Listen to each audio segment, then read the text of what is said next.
we sorted it out after it converted from Malaysian dollars to like 199 or something Per month, per year. per month. Per month. It's quite a lot though, right? You know, there's some justification uttered, and then, then my credit card got passed around, and next thing you know, we've got a yellow check mark. Golden check mark. Gold check mark.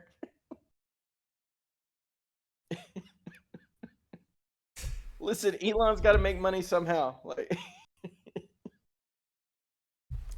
Okay. he got my $400 for the blue check mark. Okay. I know some people are not here yet, but maybe you want to get started right now because the call is recorded anyway. And nallok got to jump for the futarchy as a service call too. So and in half an hour, and we have some stuff to cover. So let's get started now.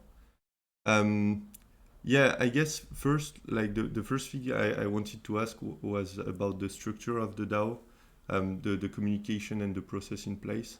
So some stuff evolved. Now we have a lot of GitHub dashboards, of GitHub project, I mean. Do you want to share a few words about this, Prophet or nallok?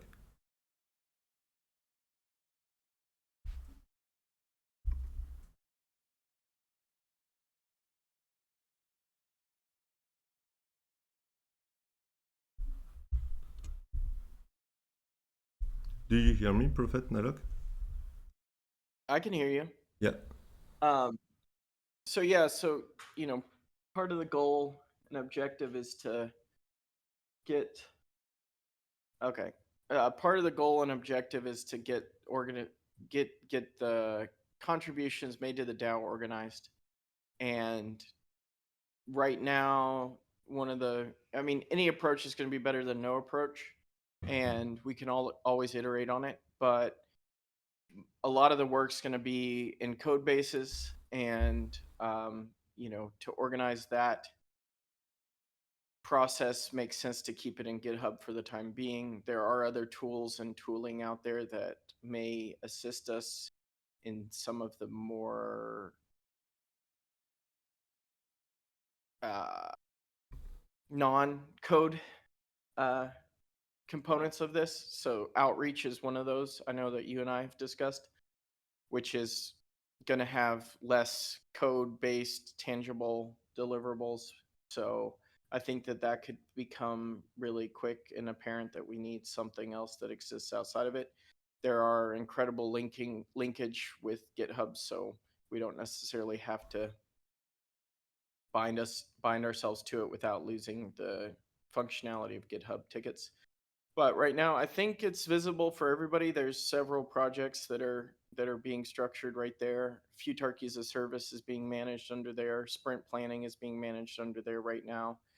I'm sure Prophet can speak to some of the other, like, there's quite a bit of tickets out there, and it'll be interesting to see what we come up with bounty systems and other things to hopefully have more people engage with external aspects of this that can be taken by the horns to undertake it. So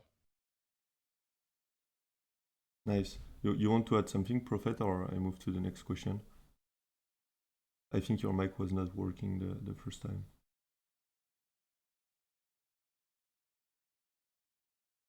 You're muted right now. we can circle back. Yeah, okay. Let's keep going. So, like, the next thing is that we have coming is a futarchy as a service. Is a big undertaking. There is now a lot of people involved with this. It's been oh, I see Prophet message. Sorry, computer issues. We'll try it. Okay. Tell us when you're back. Yeah. So, futarchy as a service is going well. Do you want to share your thoughts on it, nallok? I think it's exciting to see the contributors get some legs under them as a team. A lot of this has been disparate efforts undertaken independently across weekends and weeks that we had available. So it's cool to see everybody come under a banner, and even people that have existed externally start to contribute and see where they're where we all jive, and where we're strong and where we're weak. So I think that that's really interesting, and it's outside of Vota, it's the first team to be aggregated to undertake something. So I'm excited for that, and excited. I know I've talked to like a lot of people about this because I've been looking for support initially, and that support is really incredible for me. So I'm excited to see what we can do to help shape these individual people and individual contributors into meaningful members of MetaDAO. Not that they're not already, but to be able to guide the next generation of contributors as well. And that's an overarching theme in what I'm trying to undertake here. So it's not just build a product, but it's also build the people into the product and services that are going to be offered, not just to external parties, but to the MetaDAO themselves, so that when people jump in, they can be guided and mentored by other people, so that we don't have this bottleneck. So that component, and then really excited to get new features out for people, start to get some of the highly requested features that we've had with the current rendition of the user interface and the user experience, and then improve user experience across Solana dApps and applications in general. So that's where we're at so far. I think we've made good progress. We're still on track, and probably a week or two to evaluate everything and make sure that we're right people in the right places and progressing accordingly. Nice. Yeah, I really love the way you set it up. It's the first proposal that involved that many people working in different teams. We have design people, front-end people, back-end people, program people, kind of business development or customer people. And all the async, the sprint, the organization and GitHub project, the asynchronous accountability, all these things. You lay down a structure that's like shaping to work pretty well. So I'm pretty confident we'll deliver something amazing. Because I've seen the design; they are great. That's something really cool going on. I see Prophet is back. Did you have something to add on the stuff we talked before? Sure. Well, just high level, I'm super excited about futarchy as a service. It really feels like, I mean, the product isn't even live yet, right? But we already have, like, future token. I'm sure some of you guys have seen is gonna launch as a futarchy, so it'll be the first market governed meme coin, which is kind of a cool experiment to run. And then we have other projects that are like looking to use futarchy, and we're not even live yet, or at least looking to experiment with futarchy. And so, yeah, I feel like the ball is kind of in our court. I mean, nothing is guaranteed, obviously, but it feels like we have a decent shot of getting PMF if we execute well. And so, yeah, I've pretty much, like on the Vota side, obviously that product is live, but I've kind of told our partners there that that's kind of being put in a holding pattern, and we're just like all hands on deck to build futarchy as a service and to make it awesome. Nice. Yeah, also one of the big thing happening this month was the proposal for benevolent dictator. Maybe you can explain the thought process behind it. It passed, and so now you and nallok are the next dictator for the next 3 months. Sure. Yeah, and I'll let nallok anything he wants to. But essentially, the rationale for me is like there's all these conditions that we need to set correctly the first time. Like with a DAO, it matters a lot, the initial conditions you set. And then when you grow, like culturally, that stuff matters.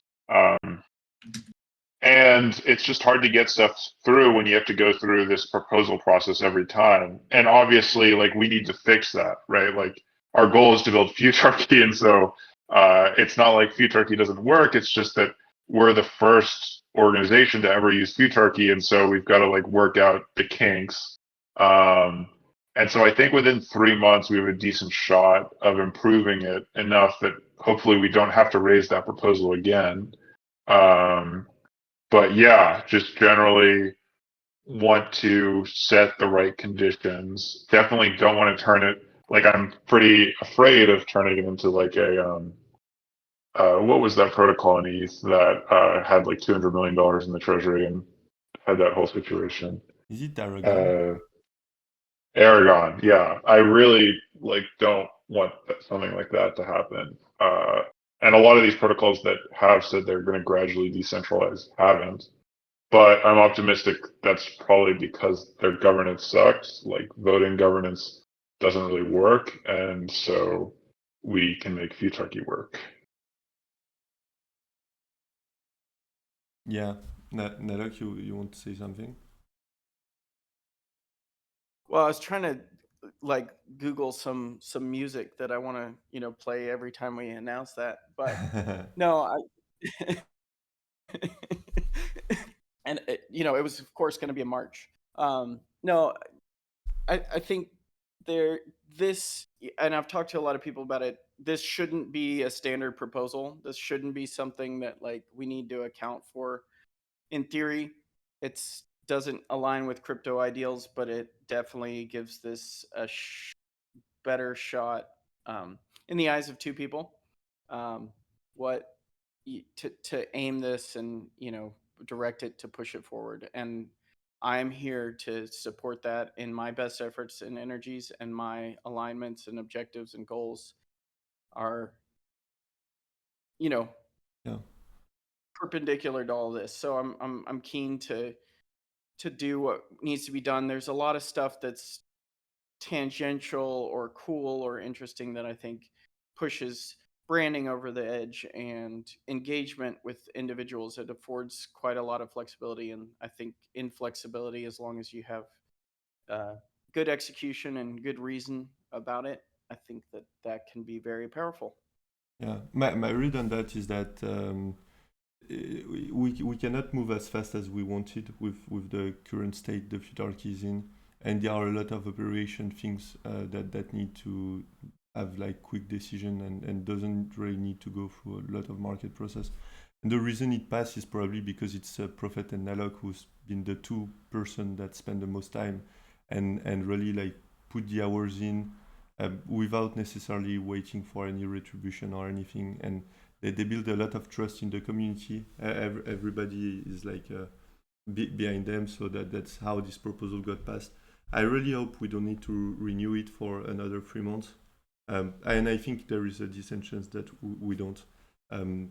So yeah, that would be great, because that will allow us to move faster, more like a startup, to kind of leapfrog the last things we need to iron out before we can go back to the more market-driven approach. Sorry, because I'm a bit checking who I need to free for the futarchy sprint planning. I also see Don is here, and there was a proposal this month to update the program. Don, do you want to explain a bit why that was? Oh, yeah. Sure. So I thought we'd be talking about the CLLM stuff, but the program update. I probably have it written out somewhere. Proposal 15. Yeah, just like I just saw the program hadn't been updated in a while. Prophet hired me to do the Solana time lock, and so we were going to do the time lock as part of this upgrade process. So I was like, okay, what are the list of all the other things that people want to see changed in the program? So I just gathered together a list of these kind of small. There was like maybe 10 of them, and I ended up narrowing it down to maybe like 4 or 5, plus a few configuration changes. And that was basically it. Just gathered together, just quality of life improvements and stuff. So I think the main ones were getting rent back from the open book market. So that's 4 sol we get back every time a proposal happens. Conditional token merging. So there's no UI for it yet, but it's in the program, so you can take one F token, one P token, and bring them back to the underlying. And then also Shio, of course, made the amazing conditional token metadata, so you can see them in your wallet when you sign up to a proposal. And then Profit added some other stuff like TWAP will now increase by $5 instead of 1%. So that should make it more sort of resistant to things. So that's that's just a brief summary of the changes in the proposal. Nice, thanks. And do you want to share a few words about the CLLM discussion or CLAMM? Sorry. Yeah, sure. Again, this is just something that, I mean, I think that we have the stuff that Joe Build made, and it's a big change. And sort of some of my experience from working with Profit and looking at the code is that, I think Profit has like a preference towards smaller changes, safer. We've already had some amount of auditing done on this code. Let's keep it simple. Whereas the Joe Build thing was kind of like a large change. Plus, a new AMM is like a risk in and of itself. There's a lot of ways these things can break. So again, everyone else has asked the same question, but I just asked it as well. Like, what could we do to use existing code? Could we use an existing AMM for our purposes and build our own simple smart contract around it? And one very viable option is the Radium CLLM, because it has an oracle. So we can have a program on chain that runs, asynchronously. It doesn't have to run every transaction, but it can look at the oracle that Radium keeps, and it can update our TWAP on the basis of that without having to worry about manipulation or all these other things. It should be a relatively safe way to do it as long as it's implemented correctly. So that's a potential direction that we could go in the next month or two, and hopefully, get more liquidity in the proposals, and then also introduce this great stuff like, people will be able to trade on Radium, not Radium, like Jupiter. You'll be able to trade real world tokens for the conditional tokens. So you could just take your USDC or your Meta, and you can buy like pass or fail Meta. All these things get opened up. It's really cool. Yeah, really cool. Okay, thanks. I think Dean has to leave soon also. I have to ask, Dean, you told me Deanlist was considering moving to futarchy as a service as soon as it rolled out. Can you share a few words about why and how? Yeah, hey, thanks for that, Nico. So, one of the things we're always trying to do is test new products, and we have a token. We understand already how token governance is broken, and I think we sit in a unique position where we also have a revenue-generating product within our DAO.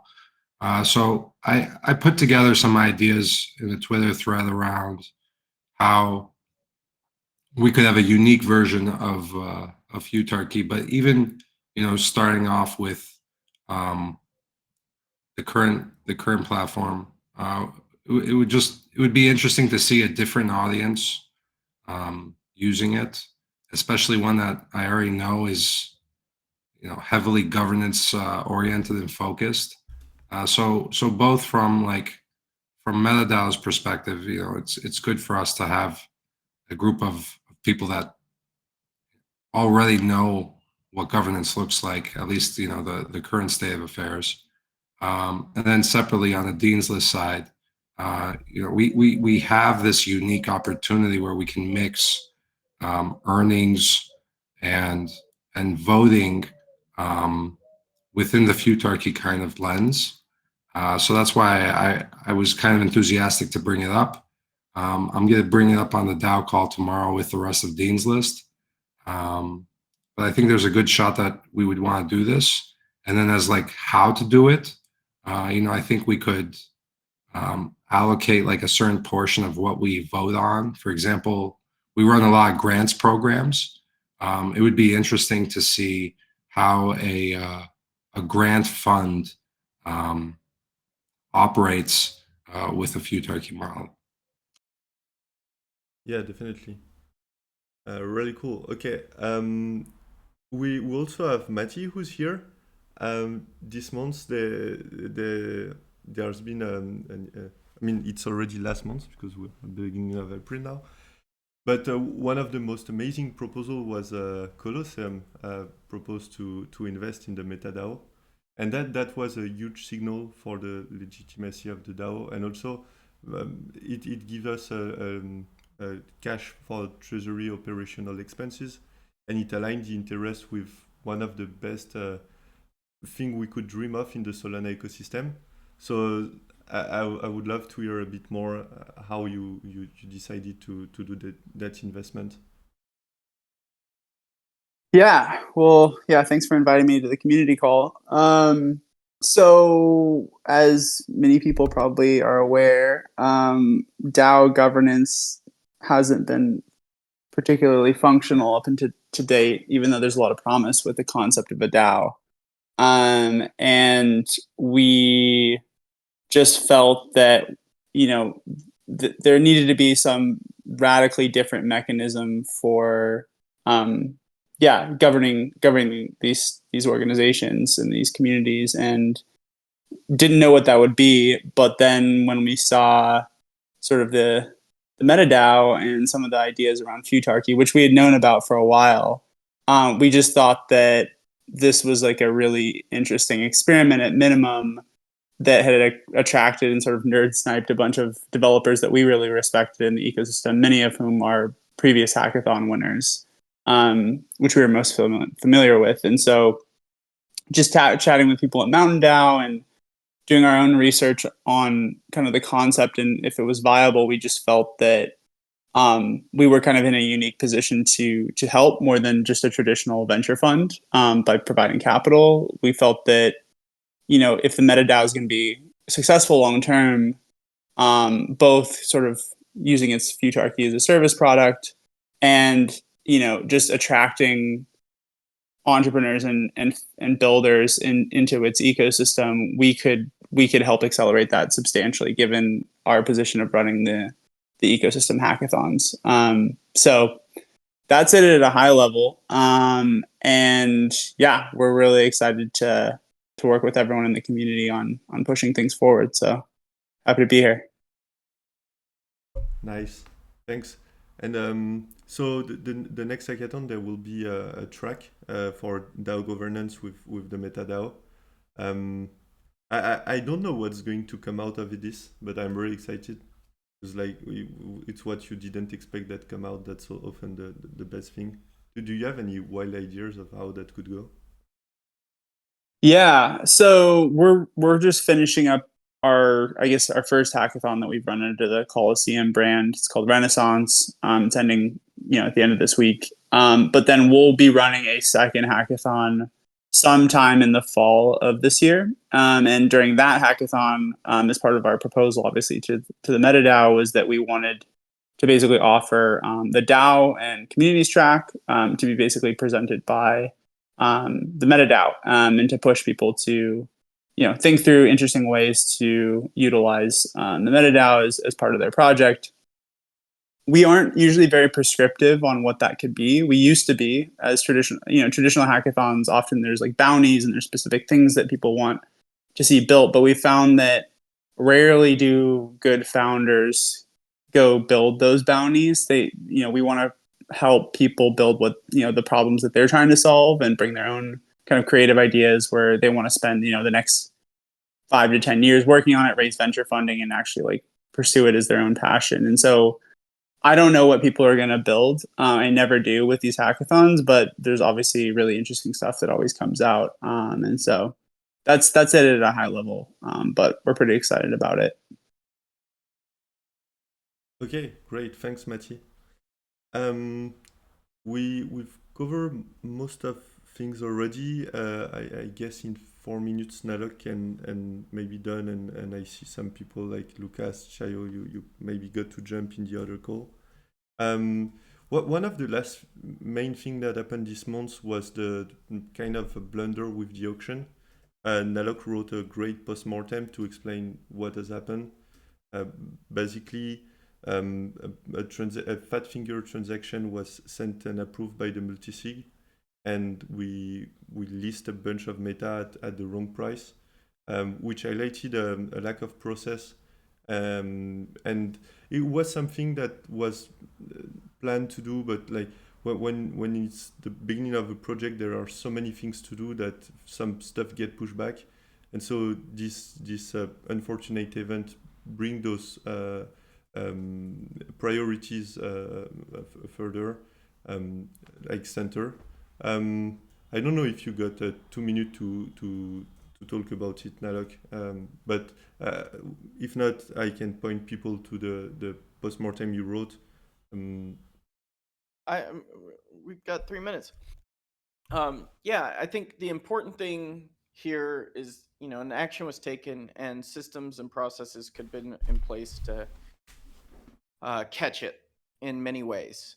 That being said, even with those systems and processes in place, or even assuming people's grasp of technology, there's still quite a bit of inadequacy in user experience and user interface design. So I surveyed not just the people that were participating on multisig, but I surveyed people across the ecosystem, and I wanted to know how many people have used Solana Transaction Inspector debugging Solana transactions. And it was surprisingly low as far as like number of people. So, and that this is kind of the nature of Solana. This is the nature of improving wallet UX. This is the nature of a number of things that crypto has intrinsically in it, and then you either have a strong relationship with your level. It comes back to like security as well, right? Like the best line of defense is the individual person, because if you beat that defense, then you can sim swap and do everything else with things. So same thing here. Your best line of defense is to have the information, be acutely aware of things you may need to do, understand the encumbrance of what you may be asking to do. I think that was another important thing that got surfaced out of this. You could be potentially asking the multisig members to be participating in 1,000 transactions. And just understanding that before a proposal goes forward is going to be important for people evaluating a proposal to trade it, and then people that are participating in a proposal. So I think those are really, really important takeaways, and that informs us how to structure things better, and it informs us how to become better crypto users, and adapting policies and procedures that help make us more secure, more confident in the tooling that we use, and be more capable with the tooling that we use. Yeah, thanks. You want to add something, Prophet? And Nallok, if you got to go, don't feel bad dropping. I don't have anything to add on that. I think Nallok covered it all. Yeah, I agree. Okay, well, we were efficient this community call, because I would have loved to spend a bit more time on each point, but we covered them fast, so the people who have to go can. I think Prophet wanted to say something. He sent it in one of the messages. He wants to say something about the compensation. Yeah, sure. Yeah. And I'll keep it brief. But today I was talking, so just, to give context on how I'm currently thinking about compensation. So Nallok and I were talking today about crypto. He has spent 10 years in crypto. I've spent less than 10 years, but more than 5 years. And both of us just have seen time and time again that crypto is just bad at building things. Like relative to Silicon Valley, crypto is just not good at executing. It incentivizes people to sell a dream, to sell a narrative, so that retail will buy your tokens. It doesn't incentivize you to build things that are useful. And so I, in the compensation scheme that we're coming up with, or that I'm working on, expect it to look more like Silicon Valley incentives than like typical crypto incentives. Like one thing specifically that I think sucks in crypto is the low time to liquidity for founders, which shouldn't be the case because it just it incentivizes you to sell a dream to retail instead of actually building a useful product. And so, I just wanted to provide that context. Yes, that's a very valid point. We still got time. I mean, the people who have to go can go, but I still got time to hang around here. If people have questions or some people want to share something, I see a lot of community members here. If you just want to join and share something or ask some question, feel free.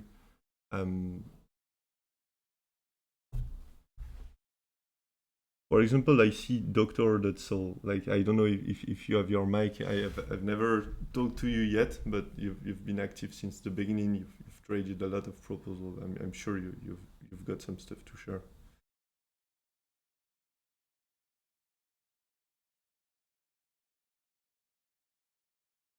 Well, Experience had a question, so I brought him up. Please go up. Thanks. Hey, hello. Just regarding that last point that you made, Prophet. It's painfully obvious to me as a designer, like how bad we are at creating user experiences within crypto. And I think there's a lot inside of what you mentioned there with regards to Silicon Valley and how they can create good products, but we have been incapable of doing so. I think there's a lot inside of that, inside of the, and part of it is like incentive mechanisms as well. The opportunity to sell a dream and exit to retail is that's the incentive. So everybody follows that incentive. And the other side of it, the flip side of it is like from, in order to attract talent, their secure employment is very attractive to a lot of people who build good products, and so I think like what people often forget is I've never seen, like, for example, I've never seen a quality digital product built by means of bounties. It just doesn't happen. It's a small group of people who are dedicated to to improving a user experience over a long period of time. And so it's great to hear that you're reconsidering that. And then there is some opportunities that crypto gives us as well. For example, there's very different models of incentive alignments that we can do. And when you're working at one of these large organizations, the shares that you might have are extremely illiquid for a very long period of time as well. So the only thing I'd say is I would encourage you to think about it from the other side of the coin, which is the talent that you're trying to persuade to join the initiative. And then like, how do you get those people onto those projects? So let me know if you want to talk about it further. I'm very open to that. Yeah, totally. And I agree that's like something that is important. I mean, there's like, obviously we won't be able to do like 15-year lock tokens, right? There's some equilibrium that can be reached between that balances like preferences of the people working on this stuff and then creating correct incentives to like have people not semi-retire after a year because they can dump. Yeah, I mean, exactly. I don't know. And there's different models as well. Yeah, as like one thing that I think has never been explored is like, there's tenure models inside of universities, which I think is something that could be looked at as well. But there's lots of different opportunities, Totally.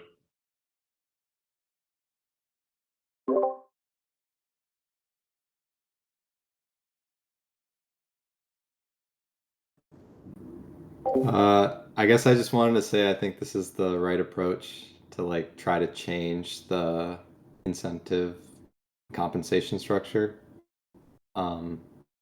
Just find like the people who are really committed to the ideas of the project and excited to build, and pay them over long period of time so that they can't just like retire, right? Like yeah, that's definitely the right way to think about it. So I just want to voice my support.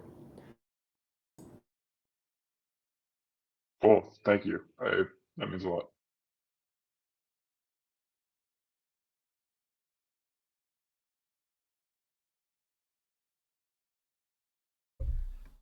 Hey Adam, please go. Hey, Adam. Hey, yeah, I don't have a specific comment. Sorry, I think somebody invited me, unless I accidentally pressed to be up here. But yeah, no, I'm excited about the kind of bootstrapping actions with Profit and nallok. I think, typically you see this done early on, and so you have a lot of like momentum off bootstrapping with some more centralized control.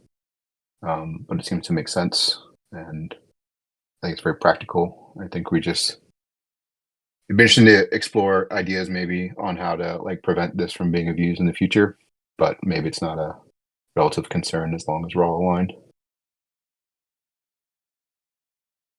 Yeah, agree. And also, I think your points are valid, and like, I think the proposal was probably too vague, and that's part of.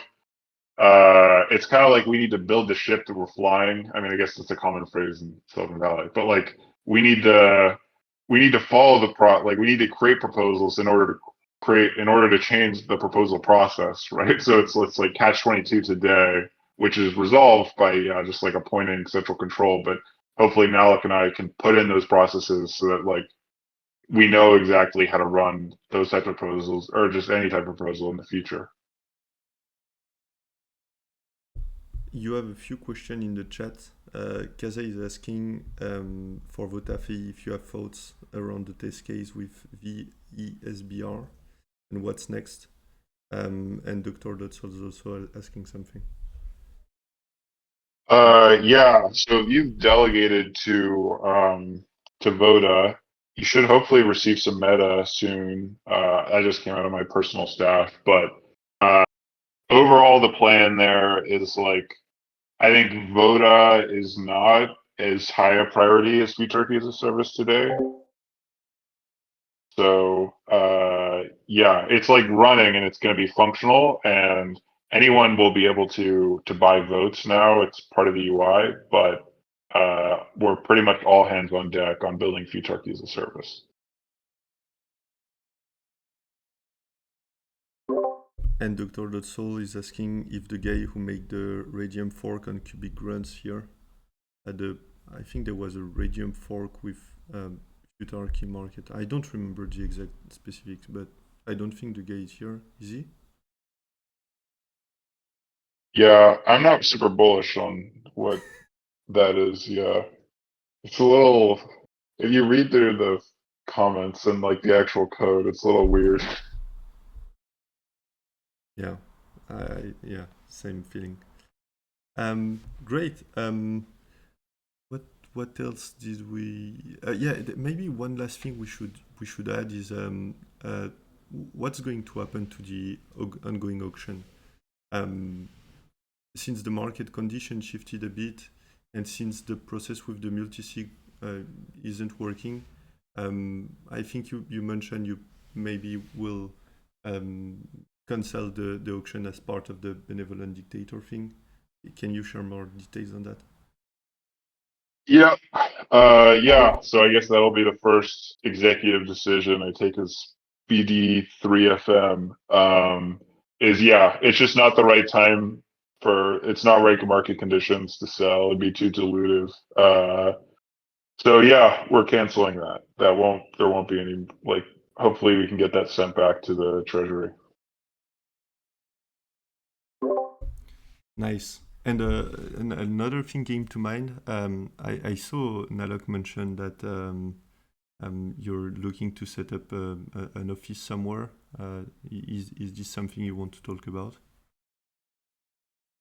Yeah. So nallok and I are actually currently in Kuala Lumpur, and so we should have an office tomorrow, and so we're just like, yeah, gonna be out here grinding, trying to accelerate MetaDAO, and some people are already committed to coming, and any futard who wants to pull through Kuala Lumpur is welcome to work at the office for however long they want.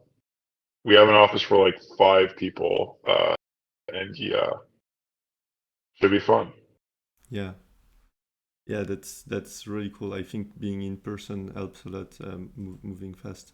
Yeah, since It's also it's like crazy cheap. So the first month of our rent, this will be just for the first month we're just doing a 2-person office. I think it's like $200 or something for office space, which is fucking retarded. yeah, normally we should come with Mary to Kuala Lumpur to work too. There is Adam who is asking in the chat. Maybe discuss the proposal process while the benevolent dictator for 3 months is in effect. Are proposals still happening? I think nothing really changed. It's just that the funds that we give to you are managed, like we give to you. Sorry, the fund that the proposal put under your control are managed without any restriction while the proposal is in effect. Am I right? Is there something more to add to that?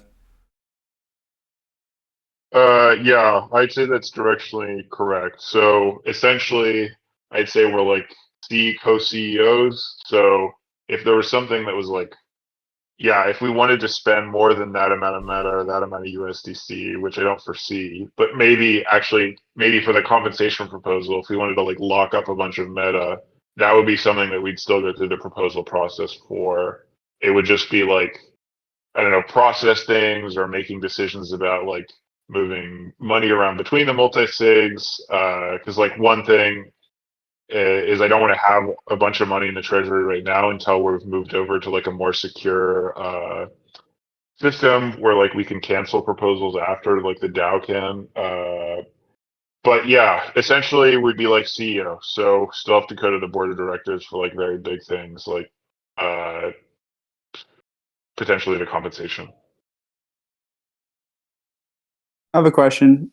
For the next 3 months or so, as you kind of begin your dictatorship, how will you like measure success at the end of the 3 months to determine whether or not to do another 3 months? Because the bootstrapping phase can take quite a while. So curious kind of what you're going to be looking for at the end of it.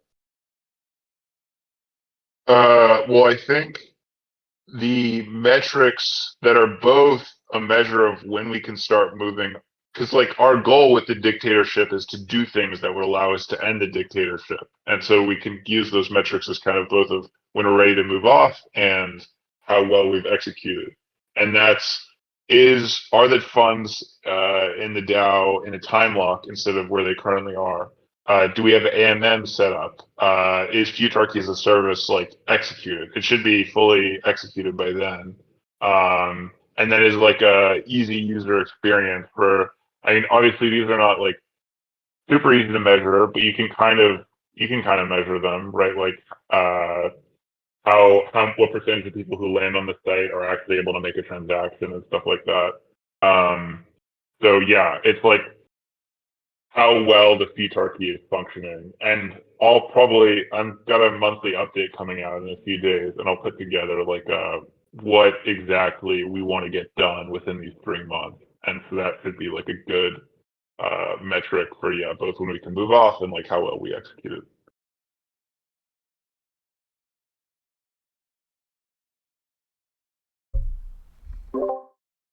Great.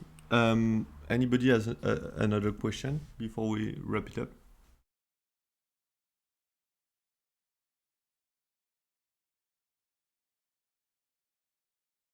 Prophet, do you have anything to add on the stuff we talked about prior? Or you think it's a good place to stop? I don't have anything else to add. Cool. Sorry, I had one more clarification with regards to my question about benevolent dictatorship period. I guess like, should the community consider still raising proposals I mean, there's like threats, not threats, but like chances that some of these proposals overlap with some of the work that you guys are doing, or counteractive to what you're doing. Do you see like that you may like cancel proposals or override proposals submitted by the community? I guess it depends. I mean, there's some like MetaDAO really is a decentralized autonomous organization. Like it can do things that literally, no matter what appointed powers the DAO gives me, I just can't overrule. Like if it wants to spend the Meta or the USDC or the Marinade or other tokens, like I can't do anything about that. I would say most things, yeah, you should probably reach out to me or nallok if you want to raise a proposal. But I don't see a reason why we also couldn't run some proposals. It just probably won't be as many as there were in like the last month's day.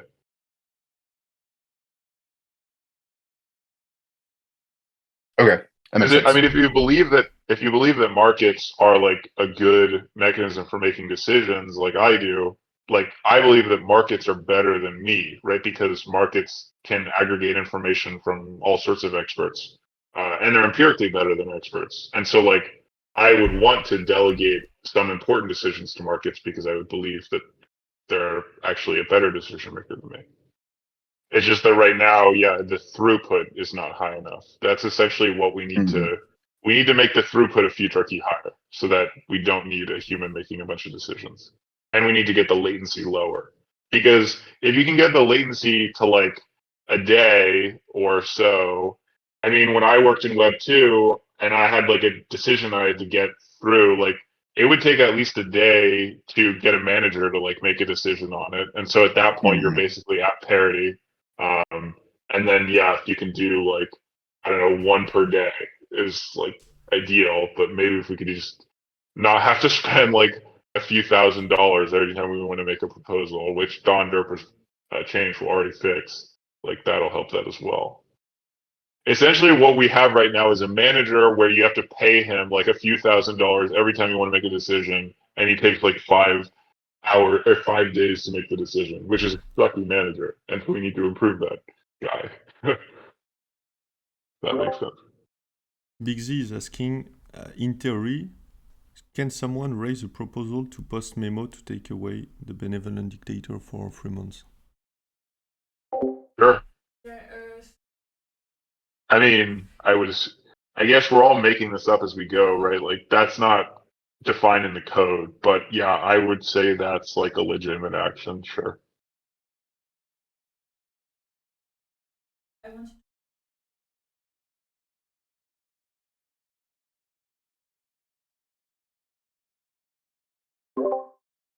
Sorry, Murray is in the other call, so we overlap.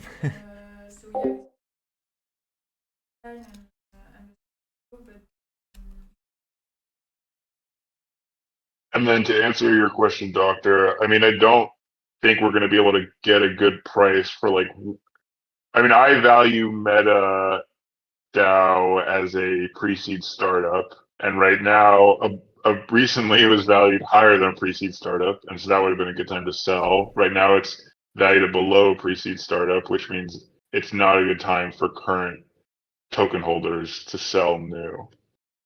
So, yeah. But if someone else wants to raise a proposal to override me, that's possible.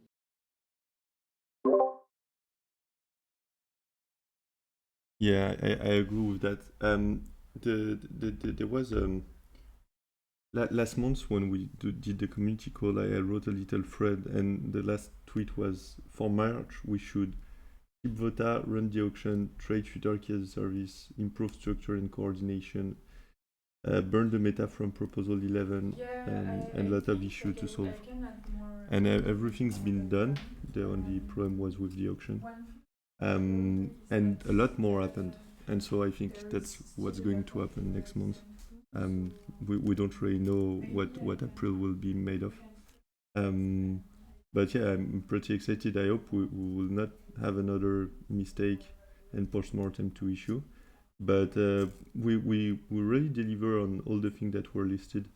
Especially futarchy as a service is going really well.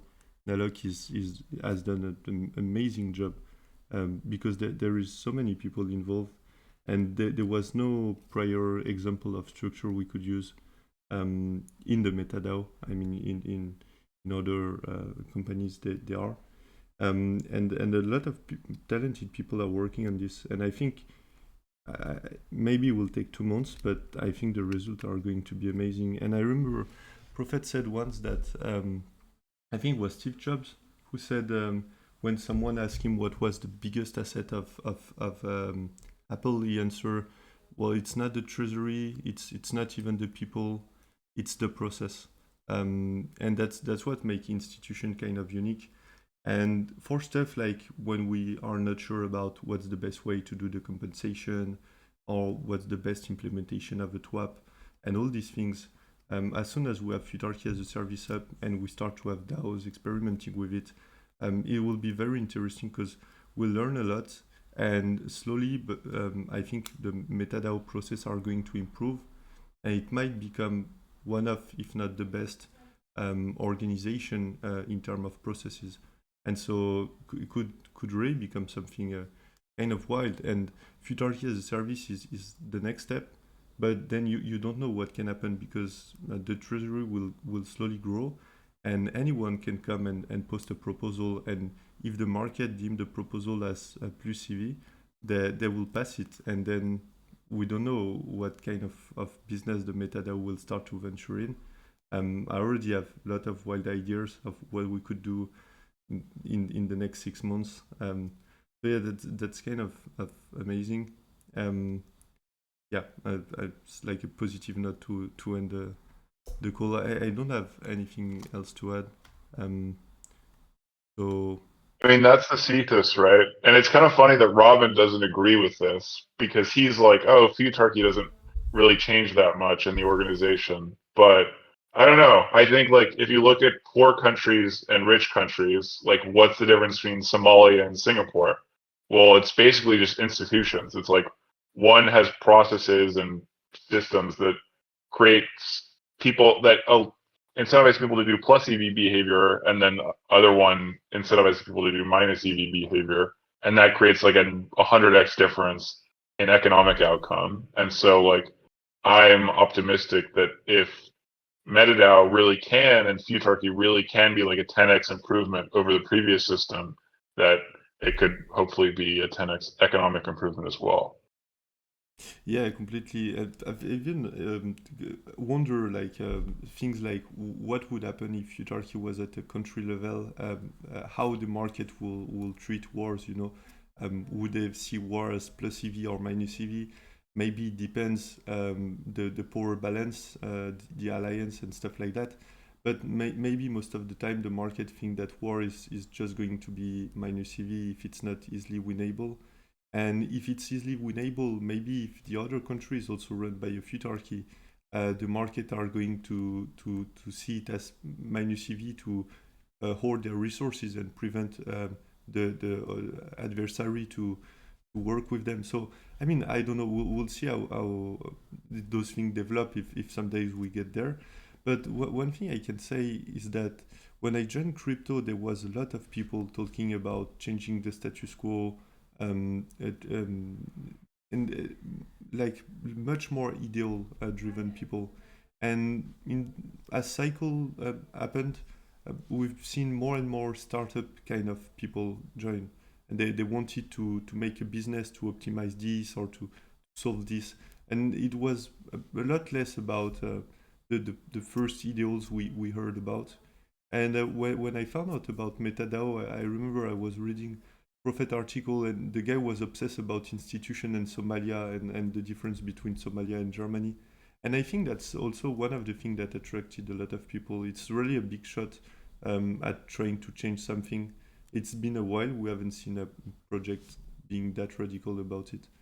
So I really hope we succeed, and I really think we can. So yeah. Well, I think it's a good place to wrap it up. thanks everyone for joining. We'll make sure next time we don't have overlap with the other Spring call, because each point we could have spent a bit more time on, and yeah, we had to be efficient and fast. Anyway, thank you everybody for joining, and see you next month. Cheers.